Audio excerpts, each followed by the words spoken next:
Another example, while people sign in for lectures or workshops, I sell workshops, I sell lectures, so obviously I would like to know why people are buying it for me. So 10 years ago I had a survey among 5,000 of my clients, and I asked them, why do you buy, why do you sign up for lectures or workshops? Okay, by the way, you are all here for a conference, most of you paid a lot of money to be here, or your company's paid for you, and you are here for 2 days, okay, now why? So obviously, maybe the common answer will be for knowledge, right? People will come for online marketing conference, they want extra knowledge or new knowledge about online marketing. So when I did the survey, apparently knowledge was just answer number 4, the most common number 4. Number 1 was fun. People said, I'm coming to lectures for fun, for new experience. Okay, this was the most common answer. Number 2 was, I would like to break routine.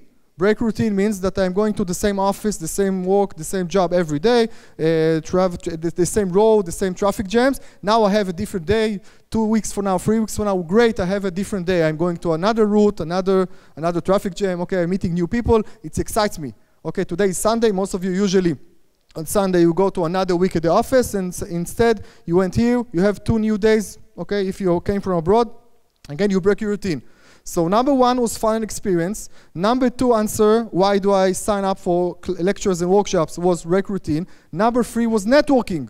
People said, I come to this conference for networking. By the way, most of the people are outside, not here, because they are networking. You have also enough time to do that, okay? By the way, most of the people, they do shitty networking. Okay, the target, they say, I would like to do networking, but most of them, they don't talk to new people enough, they don't make enough contacts, etc. But the reason they come, the reason they pay money for the ticket is networking. Knowledge was just number 4. Number 5 was meeting friends.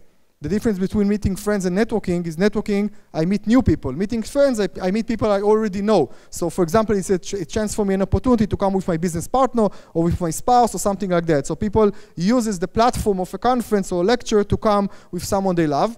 Number 6, by the way, was refreshments. So it makes me laugh, but you know, it's actually true. None of you came for the food, okay? But you're not that hungry or starving. But if you were also, the food in the restaurant outside would probably be cheaper than buying a ticket for this conference, right? But refreshment is part of the atmosphere, you know. People say you should come 2 days, including breakfast, including lunch. So that's why people show up. So this is not a theoretical discussion, because once I knew this data, do you think it changed the way I lecture to people? Of course, okay? I did a lot of more fun, more jokes, more stories, etc. Do you think it changed the way I write in online marketing? Obviously, when I write a landing page about a workshop, I say, you should come to my workshop, it should be fun, lots of networking, lots of quality people, lots of great food, you break your routine. I use the exact words as a survey. So I sell not the knowledge, not the content of the conference, I sell all the atmosphere, I sell the needs and the problems of the clients.